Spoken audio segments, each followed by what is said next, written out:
If you don't know what you're doing, it's a jungle out there.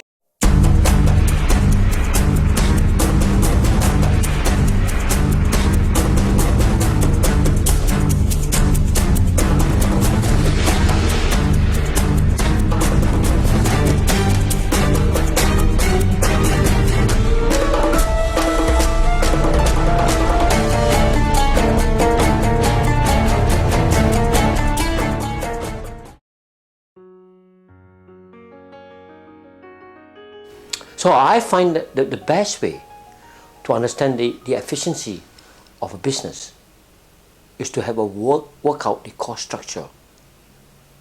Every business has a different cost structure. Now, what do I mean by a cost structure? Let's take a profit and loss account, which is the efficiency statement. Profit and loss account, which is the also called the income statement.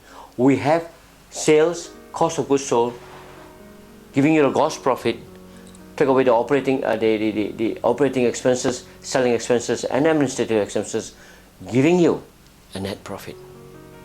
Now the cost structure reduce all this into percentage. Let's take a look at this percentage called cost of goods sold ratio. How do we arrive at that? We take cost of goods sold divided by sales. In this case, cost of goods sold is 120,000. Sales is 200,000, giving us a percentage of 60%. If we take the gross profit ratio, we take the gross profit divided by sales, which is gross profit is 80K divided by sales, which is give us a percentage of 40%.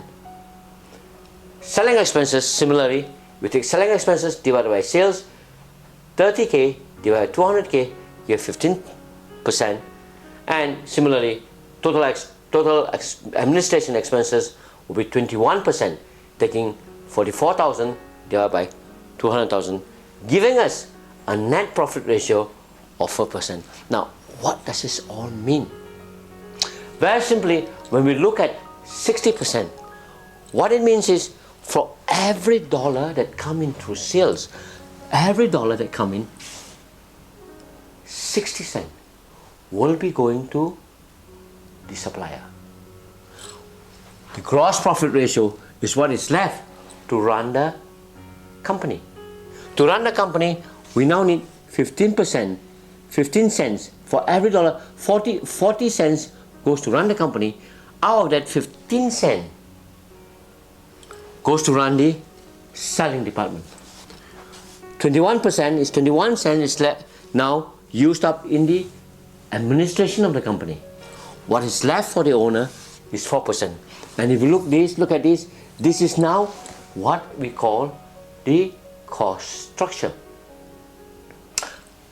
To quickly summarize again, for every dollar that come in, 60 cents, for every dollar that will be coming in, 60 cents will be going to the supplier, leaving us 40 cents to run the company. Out of the 40 cents, we need 15 cents to run the sales department and 21 cents for the total administration of the company, giving us 4 cents, which is left for the owner to be distributed as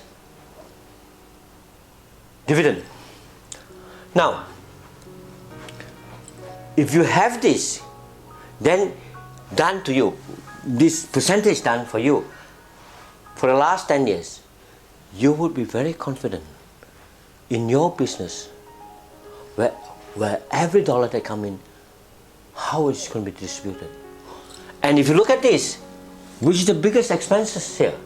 The biggest expense is the cost of goods sold. So coming back again, if we are able to reduce this by 1%, we would have increased this by 1%. Our goal in business is to do what? To make as much money. And if you are making as much money, we want to continue to make money over and over again. And if we understand this very quickly, we know where $1 come in, where is it going to go.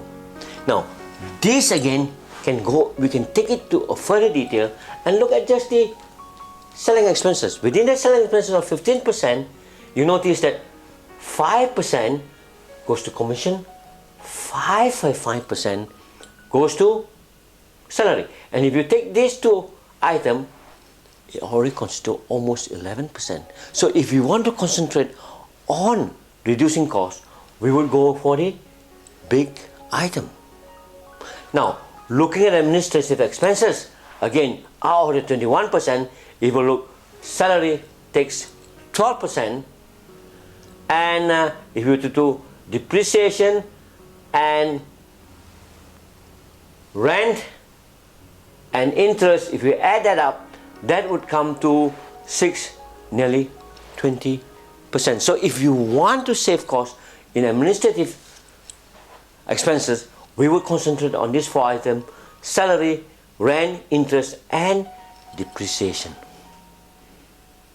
So, having got this cost structure, you find that cost saving, during cost savings exercise, what most company does is maybe photocopy on both sides, cut off T. And if you look at maybe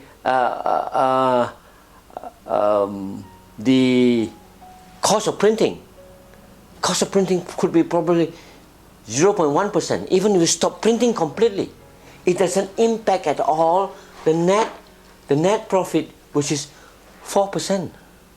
So if we were to have a cost structure and understand our cost structure, concentrate on saving costs on the big item, which is, if you take this particular company, probably 5 or 6 items, then our cost saving exercise becomes very effective. Another very useful way of using this cost structure is when it comes to quotation. If you need a customer and you need to do a quotation, and you know for every dollar that comes in, so much goes to my supplier, so much goes to my sales administration department, so much is left for profit, then very quickly you can give a quick rough quotation. When it comes to budgeting, what is it? How easy would it be if you were to concentrate on budgeting the big item, which probably constitute 85% of your, if you look at this, budgeting cost of goods sold, salaries, depreciation, that will constitute, the 3-4 items will constitute 85%. If you get these 3 items accurately, then your whole budget is going to be more accurate. So every business must attempt to try to get this cost structure, and once you have this cost structure, it will be a tremendous benefit to you, and your understanding of your business will become very much more effective and efficient.